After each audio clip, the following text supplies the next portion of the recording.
அத்தியாயம் 58 நூல் இலையில் உயிர் பிழைத்தரே. செய்தியைப் பார்த்த பிறகு நான் சென்று எனது நிலைத்திரையைத் திறந்தேன். திரையில் அது உண்மையில் எனது மானா போலை அதிகரித்திருப்பதைக் காட்டியது. என் பெயருக்குக் கீழே மானாவிற்கு 0 இன் கீழ் 0 காட்டப்படுவதற்கு முன்பு அது இப்போது 1 இன் கீழ் 1 காட்டப்பட்டுள்ளது. மானா என்பது போன்றது என்று அந்த முதியவர் சொன்னது சரிதான். அந்த அமைப்பு அவர்களை ஒரே மாதிரியாகக் கருதியது. நான் தரையில் படுத்திருந்த முதியவரைப் பார்க்கச் சென்றேன். நான் அவரது உடலை தூக்கினேன். அதனால் அவர் இப்போது முன்பக்கமாக அல்லாமல் முதுகில் படுத்திருந்தார்.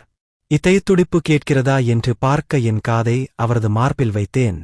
பின்னர் அவரது மூச்சைப் பார்க்கச் சென்றேன். நல்லவேளையாக அவர் இன்னும் சுவாசித்துக் கொண்டிருந்தார். அவரது இதயம் இன்னும் துடித்துக் கொண்டிருந்தது. அந்த முதியவர் எனக்குக் கற்றுக் கொடுத்துக் கொண்டிருந்தார். அந்தச் செயல்பாட்டில் நான் அவரைக் கொன்றிருக்க விரும்பவில்லை. அவர் அகாடமியின் மூத்தவராகவும் இருந்தார். என்ன நடந்தது என்று நான் அவர்களிடம் சொன்னால் யாரும் என்னை நம்ப மாட்டார்கள். முழு ராஜ்யமும் என்னை கொல்ல வருவார்கள். அந்த முதியவர் விழித்தெழும் வரை காத்திருந்தபோது நடந்த சம்பவத்தைப் பற்றி யோசித்தேன். அந்த திறமை தானாகவே செயல்படக் காரணம் என்ன? அவர் முன்பு என்னைத் தொட்டபோது எதுவும் நடக்கவில்லை. அவர் தனது ஓட்டத்தை எனக்குள் நகர்த்த முயற்சித்தபோதுதான் அது தொடங்கியது. பின்னர் அறிவிப்பு சத்தம் வந்தது. ஒருவேளை அந்த அமைப்பு எனக்கு உதவ முயற்சிக்கிறதோ? ஆனால் இது ஒரு பயங்கரமான சிந்தனையாக இருந்தது.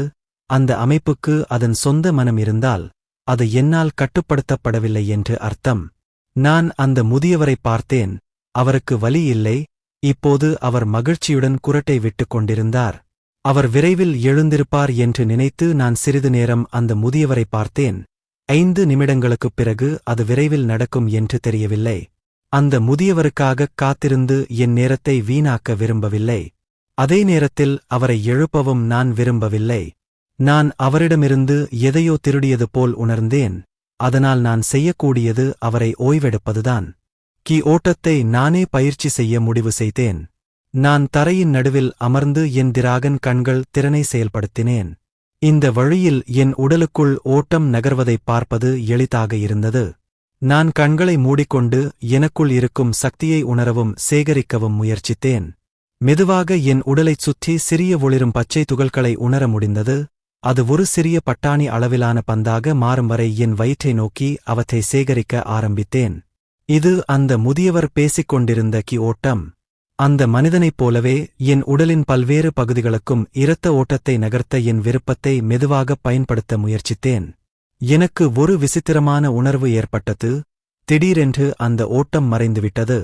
நான் ஒரு கணம் கவனம் செலுத்துவதை நிறுத்தினால் அந்த ஓட்டம் மறைந்துவிடும் என்று தோன்றியது. என் உடலைச் சுற்றி ஓட்டத்தை சுதந்திரமாக நகர்த்தும் வரை இந்த செயல்முறையை நான் தொடர்ந்து செய்து கொண்டே இருந்தேன். நான் அதை சிறியதாக மாற்றும்போது ஓட்டத்தை கட்டுப்படுத்துவது எளிதாக இருப்பதைக் கண்டேன். முதலில் என் உடலைச் சுற்றியுள்ள ஒரு பட்டாணி அளவை மட்டுமே என்னால் கட்டுப்படுத்த முடிந்தது. சிறிது நேரத்திற்குப் பிறகு ஒரு கைப்பிடியின் அளவை கட்டுப்படுத்த முடிந்தது. அந்த முதியவரைப் போல என் செல்களைச் செயல்படுத்த ஓட்டத்தை பயன்படுத்த முடியவில்லை. அவர் இன்னும் தூங்கிக் கொண்டிருப்பதால் எனக்கு கேட்பதற்கு வழியில்லை. அப்போது என் உடலுக்குள் எவ்வளவு பெரிய ஓட்டத்தைச் சேகரிக்க முடியும் என்பதை பார்க்க முடிவு செய்தேன். ஒரு பட்டாணியிலிருந்து ஒரு கைப்பிடி வரை ஓட்டம் ஒரு சிறிய கால்பந்தை விட அதிகமாக இருந்தது. அது ஒரு பந்தின் அளவை எட்டியபோது என் உடல் நடுங்கத் தொடங்கியது. என் தசைகள் நடுங்கத் தொடங்கின. என் உறுப்புகள் தீப்பிடித்தது போல் உணர்ந்தேன். வியர்வை என் உடலில் வழியத் தொடங்கியது. ஆற்றல் மீண்டும் சிறிய துகள்களாக வெளியிடப்பட விரும்புவது போல் நிலையற்றதாக உணர்ந்தேன். என் உடல் முழுவதும் மந்தமான வலி உணரப்பட்டது.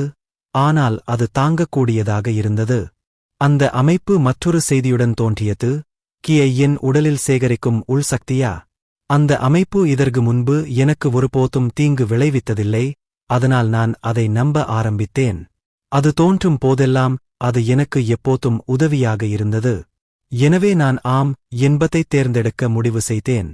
பின்னர் திடீரென்று என் உடலிலும் வெளியில் இருந்து ஒரு சக்தி கூடத் தொடங்கியது. கால்பந்து அளவிலான சற்று வளர்ந்திருந்தது. பிரச்சனை என்னவென்றால் இப்போது மந்தமான வலி வலுவாகிவிட்டது. எந்த நொடியும் என் தசைகள் கிழிந்துவிடும் என்று தோன்றியது. என் முகத்தில் மேலும் வியர்வை வழிந்து கொண்டிருந்தது. ஓட்டத்தை நிறுத்த விரும்பினேன். ஆனால் எப்படி என்று தெரியவில்லை. அது என் உடலை விட்டு வெளியேறவில்லை என்றால் அது வெடித்துவிடும் என்று தோன்றியது. நீ என்ன பண்ற? கிழவன் கத்தினான். அந்த முதியவர் வேகமாக என்னை நோக்கி ஓடி வந்து என் முதுகில் கையை வைத்தார். இந்த முறைக்கு ஓட்டம் என்னிடமிருந்து அகற்றப்படுவது போல் உணர்ந்தேன். ஓட்டம் விரைவாக என் உடலை விட்டு வெளியேறியது. அதே நேரத்தில் என் உடலில் இருந்த அழுத்தம் குறையத் தொடங்கியது. அந்த முதியவருக்கு வியர்க்க ஆரம்பித்தது. பின்னர் அவரது கை என் முதுகுடன் தொடர்பை இழந்தது. அவர் என்ன செய்தார் என்று எனக்குப் புரியவில்லை. ஆனால் பின்னர் ஒரு பெரிய இடி சத்தம் கேட்டது. தற்காப்புக் கலை அரங்கிற்குள் யாரோ பீரங்கியை சுட்டது போல் இருந்தது. என்ன நடந்தது என்று பார்க்க நான் திரும்பிப் பார்த்தபோது அந்த முதியவர் காற்றை ஏந்தியபடி காற்றில் குத்துவது போல் முஷ்டி நீட்டிக்கொண்டு நின்றார். அவரது முழு உடலிலிருந்தும் நீராவி வருவது போல் இருந்தது. அவன் கைமுட்டி எங்கே குறிவைத்திருக்கிறது என்று பார்க்க நான் சென்றபோது வெளியே தெருவை பார்க்க முடிந்தது. கட்டிடத்தின் சுவரில் ஒரு வட்ட துளை போடப்பட்டிருந்தது. தெருவையே பார்க்கக்கூடிய அளவுக்கு சுவர் முற்றிலுமாக உடைந்திருந்தது. முட்டாள் பையனே, நீயே தற்கொலை செய்து கொண்டிருப்பாய். அந்த மனிதனின் வார்த்தைகளைக் கேட்டதும் என் பார்வை மங்கலாகத் தொடங்கியது. பின்னர் மெதுவாக என் கண்களை இருள் நிரப்பியது.